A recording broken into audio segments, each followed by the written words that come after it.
Hello Medicos, I am Ankita Lunawat and welcome back to my channel The Learning Medico. आज के video में हम देखेंगे Entamoeba histolytica. Also for handwritten notes of all my videos you can follow me on Instagram at The Learning Medico. Link description box में दी हुई है. Now let's start. Entamoeba histolytica यानी कि अमीबा. अब इसका जो डिस्ट्रीब्यूशन है, इसका डिस्ट्रीब्यूशन वर्ल्ड वाइड है. इसकी मॉर्फोलॉजी, अब इसकी मॉर्फोलॉजी ये एग्जिस्ट करता है 3 स्टेजेस में. पहला है ट्रोफोजॉइड्स, फिर है pre-cystic stage and next is the cystic stage. जैसे जैसे ये मेच्योर होता है वैसे वैसे ये अगली स्टेज में जाता है. तो पहली है trophozoite stage. It is the growing stage of the parasite. ये पहली स्टेज है, यहाँ पर पैरासाइट जो है वो ग्रो कर रहा है. इसका शेप कैसा है? इरेग्युलर है, इससे कोई डेफिनेट शेप नहीं है. इसकी साइज रेंज करती है 12 to 60 माइक्रोमीटर में. अब इसका जो साइटोप्लाज्म है वो डिवाइडेड है 2 पोर्शंस में. अब समझ लीजिए ये है हमारा अमीबा, ये इसका आउटर एक्टोप्लाज्म है, ये है ectoplasm and this is the inner endoplasm. ये है ग्रैन्युलर, इसमें कुछ स्ट्रक्चर्स होते हैं. अब जो आउटर एक्टोप्लाज्म है ये क्लियर और ट्रांसपेरेंट है और जो इनर एंडोप्लाज्म है वो ग्रैन्युलर है. अब इसमें क्या है? न्यूक्लियस है, फूड वैक्यूल्स है, erythrocytes, leucocytes and tissue debris है. This is the diagram. Irregular shape है, फिर इसमें न्यूक्लियस है, इसका आउटर एक्टोप्लाज्म है, outer ectoplasm, inner endoplasm, ingested erythrocytes and pseudopodium. अब सूडोपोडियम क्या है? These are finger like projection form by sudden jerking movement of ectoplasm in one direction. जो आउटर एक्टोप्लाज्म है ये सडन जर्किंग मूवमेंट से जो बना है इसे हम बोलेंगे ये जो है ना ये सूडोपोडियम है. अब जो अमीबा की मोटिलिटी है ये मेनली क्रॉलिंग और ग्लाइडिंग मूवमेंट, और जो सूडोपोडिया है ये मूव करने को हेल्प करती है अमीबा को. अब इसमें है न्यूक्लियस. हमने देखा था इसमें जो इनर एंडोप्लाज्म था उसमें था एक न्यूक्लियस जो है spherical 4 to 6 micrometre in size. It has central karyosome, nuclear membrane and linin network giving it cartwheel like appearance.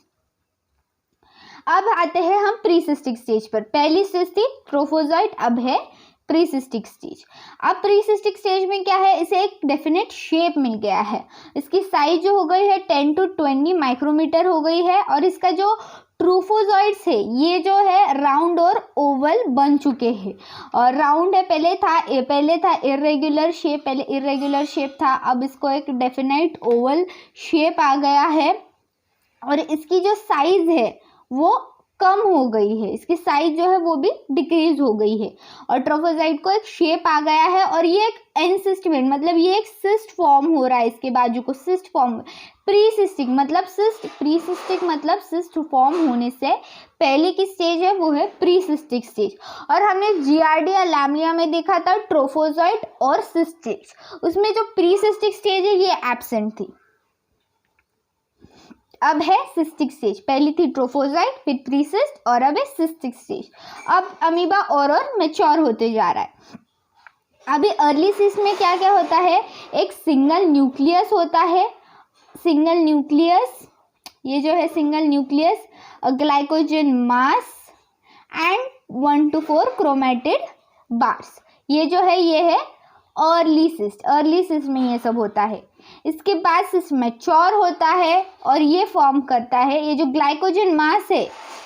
Glycogen मास ये धीरे धीरे डिसअपियर, ग्लाइकोजन मास और जो क्रोमेटिड बार्स है वो धीरे धीरे डिसअपियर होते हैं. और जो न्यूक्लियस है उसे वो 2 माइटोटिक डिविजन्स अंडरगो होता है. अब देखिए एक न्यूक्लियस, एक माइटोटिक डिवीजन हो गया, 2 न्यूक्लियस हो गए, फिर दूसरा माइटोटिक डिवीजन हुआ और ये हो गए 4 न्यूक्लियस और ये फॉर्म करता है क्वाड्रीन्यूक्लियेट. क्वाड्रीन्यूक्लियेट देखिए ये डायग्राम में है, ये क्वाड्रीन्यूक्लियेट मतलब इसमें 4 न्यूक्लियस है. अब हम आते हैं इसकी लाइफ साइकिल पर. अब इसका जो इन्फेक्टिव फॉर्म है वो mature quadrinucleate cyst which is passed in the faeces of the carrier के फीसेस में होता है। मतलब अगर गलती से मानो किसी ने ट्रोफोजोइट इंजेस्ट भी कर लिए तो भी उसे कुछ नहीं होगा। इसका जो इन्फेक्टिव फॉर्म है ये सिर्फ एक क्वाड्रीन्यूक्लिएट सिस्ट है। It remains viable under moist condition for 10 days. अब ये क्यों वायबल रहता है? क्योंकि इसके बाजू में सिस्ट फॉर्म हो गया है जो उसे प्रोटेक्ट करता है और ये वायबल रहता है 10 डेज तक। अब लाइफ साइकिल देखते हैं। Man acquires infection by swallowing food and water contaminated with cyst. अब जो कैरियर है उसके फीसेस थ्रू सिस्ट बाहर आएंगे और वो कंटामिनेट करेंगे फूड और वाटर को।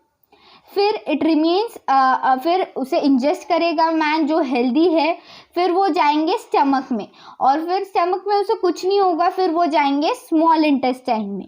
Cyst reaches caecum. सीकम में आने के बाद क्या होगा? वहाँ का जो अल्कलाइन मीडियम है वो सिस्ट वॉल को डैमेज करेगा और जो ट्रिप्सिन है वो सिस्ट वॉल को डैमेज करेगा जिसकी वजह से वो ब्रेक हो जाएगी और लिबरेट करे, जो जिसे हम बोलते हैं एक्सिस्टेशन। मतलब एक्सिस्टेशन मतलब रिमूवल ऑफ सिस्ट। इसकी वजह से सिस्ट रिमूव हो जाएंगी और जो साइटोप्लाज्म है वो डिटैच हो जाएगा सेल वॉल से और वहाँ पर आ जाएंगे cyst wall tears and the quadrinucleate amoeba is liberated. Quadrinucleate amoeba मतलब नहीं क्या, जो 4 न्यूक्लियर वाला अमीबा फॉर्म हो गया था वो लिबरेट हो जाएगा। अब ये होगा liberated. Metacystic trophozoites undergo division to form 8 nuclear. अब ये जो 4 न्यूक्लियर वाला था ये और डिवीजन करेगा और ये फॉर्म करेंगे 8 nuclear to form 8 nuclear each surrounded by its own cytoplasm. इसके बाद ये डिवाइड हो जाएंगे 8 अलग अलग, इसमें ये डिवाइड हो जाएंगे अलग अलग, इसमें 8 अलग अलग इसमें, और उसके बाद टू बिकम 8 स्मॉल अमीबुले और metacystic trophozoites. Then they are carried to caecum. ये सीकम के पास कैरी हो जाएंगे। उसके बाद they develop into precyst, then cyst and the life cycle continues. ये फॉर्म करेंगे प्रीसिस्ट, उसके बाद सिस्ट और इसका लाइफ साइकिल कंटिन्यू होगा। अब हम देखेंगे इसकी पैथोजेनिसिटी। इसकी जो पैथोजेनिसिटी है एंटामीबा हिस्टोलिटिका की वो बहुत इम्पॉर्टेंट है और बहुत बड़ी है, बट अगर हम इसे इजीली समझ ले, इसकी एक एक क्लिनिकल टर्म्स को समझ ले तो ये बहुत इजी है। So Entamoeba histolytica causes intestinal and extra intestinal amoebiasis. ये क्या कॉज करेगी? एंटामीबा हिस्टो क्या कॉज करेगा? एक तो इंटेस्टिनल और extra intestinal amoebiasis. Incubation period जो है वो वेरिएबल है क्योंकि सिस्ट को जो सिस्ट है वो मैच्योर ट्रोफोजाइट प्रीसिस्ट फिर सिस्ट, इसके लिए बहुत टाइम लग जाता है और इसके वजह से इसका इंक्यूबेशन पीरियड हम डेफिनेट नहीं बता सकते हैं। On an average, it ranges from 4 days to even 4 months. Now, clinical features of intestinal amoebiasis. पहले intestinal देखेंगे, उसके बाद extra intestinal. पहला तो है incubation period highly variable है and the clinical course is characterized by prolonged latency, relapses and intermission. मतलब ये जो अमीबा है ये बॉडी में अगर अंदर आ भी गया तो ये जल्दी से अपनी एक्शन नहीं बताएगा क्योंकि इसे मैच्योर होने में, इसे उसका एक्शन करने में उसे मैच्योर होने के टाइम लगता है। रिलैप्सिस मतलब अगर पेशेंट ठीक हो गया है और उसमें दोबारा फिर से हमें अमीबियासिस दिख सकता है। और इंटरमिशंस मतलब कुछ कुछ इंटरवल्स के बाद हमें ये रिलैप्सिस दिखाई देंगे। At the typical manifestation of intestinal amoebiasis is amoebic dysentery. अब हम देखेंगे amoebic dysentery. वो जो amoebic dysentery है वो बहुत सिमिलर है बेसिलरी डिसेंट्री में, पर इसके कुछ क्लिनिकल और लैबोरेटरी ग्राउंड्स है जिसके ऊपर से हम इसे डिफरेंशिएट कर सकते हैं बेसिलरी डिसेंट्री से। अब बेसिलरी डिसेंट्री के से कंपेयर करेंगे तो जो अमीबिक डिसेंट्री है इसका बहुत इंसीडियस ऑनसेट है। मतलब ये बहुत धीरे पीरियड स्टार्ट होता है एंड अब जो वैसे और देखा जाए तो बेसिलरी डिसेंट्री बहुत क्विक एक्शन होती है और ये क्विकली सबसाइड भी कर जाती है। इसकी जो एब्डोमिनल टेंडरनेस है अमीबिक डिसेंट्री की, ये बहुत कम है और लोकलाइज होती है। स्टूल्स होते हैं लार्ज होते हैं, फाउल स्मेलिंग, बहुत ही गंदी बदबू आती है, brownish black and often blood streaked mucus intermingled with faeces. हमें ब्लड भी दिखाई देता है फीसेस में जब हम उसका फीसेस एग्जामिनेशन करते हैं।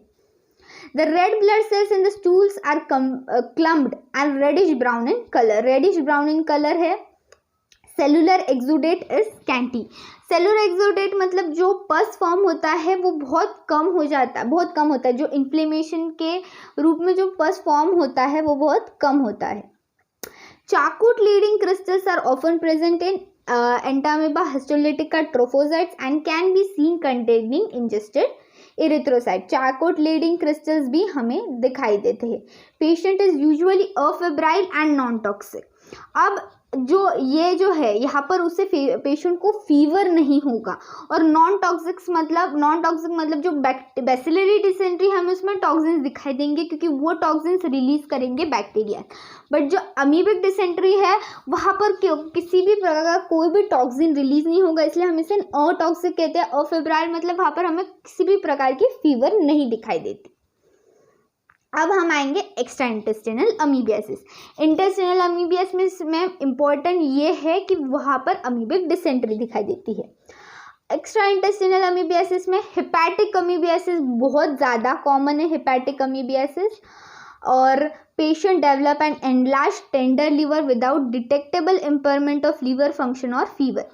जो लीवर है वो टेंडर हो जाती है, मतलब उसमें थोड़ी सी स्वेलिंग आ जाती है, बट जो लीवर का फंक्शन है वो बिल्कुल भी डिस्टर्ब नहीं होता।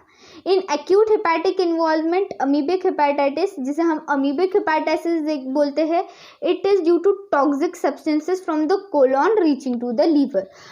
क्योंकि यहाँ पर कोलॉन में ही जो है वो एक्सस्टेशन होता है, तो यहाँ से जो टॉक्सिक सब्सटेंसेस जाते हैं लीवर तक वो उसे ये कर सकते हैं, टॉक्सिक कर सकते हैं। Liver damage may not be cause directly by amoebae but by the lysosomal enzymes for lyse polymorphonuclear neutrophils and monocytes and cytokinins from the. अब देखिए ये इतना बड़ा है ना, इसका बहुत ही सिंपल मीनिंग है। वहाँ पर एक फॉरेन बॉडी आ गई है, हमारी बॉडी उसे रिएक्ट करेगी, उसके खिलाफ इन्फ्लेमेशन करेंगी और वहाँ पर जो भी लाइसोसोमल एंजाइम्स रिलीज होंगे, वहाँ पर जो इन्फ्लेमेशन हो रहा है जिसकी वजह से जो भी एंजाइम्स रिलीज होंगे वो जाके डैमेज करेंगी हमारी लिवर को। अब amoebic liver abscess. The center of the abscess contains thick chocolate brown pus, which is liquefied necrotic liver tissue. It is bacteriologically sterile and free of amoeba. इसमें सिर्फ पस होता है सेंटर में, क्योंकि वहाँ पर इन्फ्लेमेटरी प्रोसेस हो चुकी है, हमारी बॉडी लड़ रही है और ये बहुत ही स्टेराइल होता है और वहाँ पर कोई भी अमीबे हमें अगर एग्जामिनेशन करेंगे हमें वहाँ पर कोई भी अमीबे नहीं दिखाई देंगे। At the periphery there is almost normal liver tissues which contain invading amoeba. अब ये जो सेंटर है लीवर का सिर्फ ये अफेक्ट होगा। हम जब पेरीफेरी की लीवर को एग्जामिन करेंगे तो हमें कुछ भी वहाँ पर अफेक्टेड पार्ट नहीं दिखाई देगा। Next is the pulmonary amoebiasis.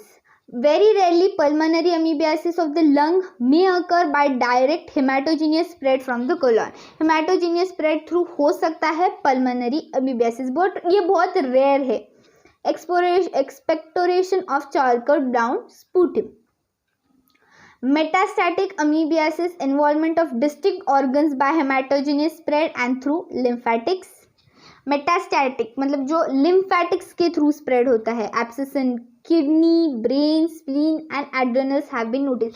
ये बहुत ही ज़्यादा एक्सट्रीम केसेस में दिखाई देता है हमें मेटास्टैटिक अमीबियासिस। अब हम देखेंगे इसका लैब डायग्नोसिस। अगर आपके पास पेशेंट आ गया है तो आप उसे क्या बोलेंगे। इसके दो अलग अलग है, डायग्नोसिस ऑफ इंटेस्टिनल और एक्स्ट्रा इंटेस्टिनल अमीबियासिस की दोनों के अलग है।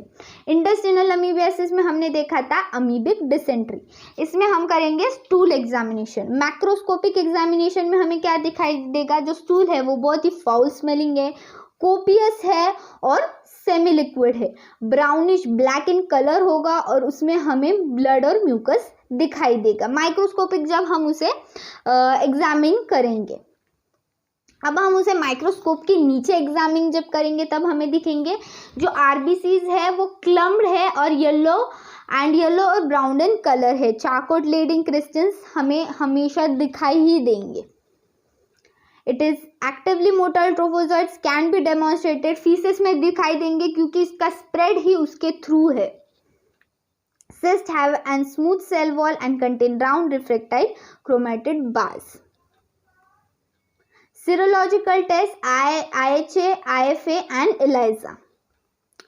अब diagnosis of extra intestinal amoebiasis. माइक्रोस्कोपिंग में microscopic examination of pus aspirated from liver abscess में demonstrate trophozoites of Entamoeba histolytica. इसमें ट्रोफोजोइड्स दिखाई देंगे हमें जो सिस्टिक स्टेज है या फिर कोई अलग स्टेज है वो नहीं, हमें ट्रोफोजोइड्स दिखाई देंगे जब हम इसका माइक्रोस्कोपिक एग्जामिनेशन।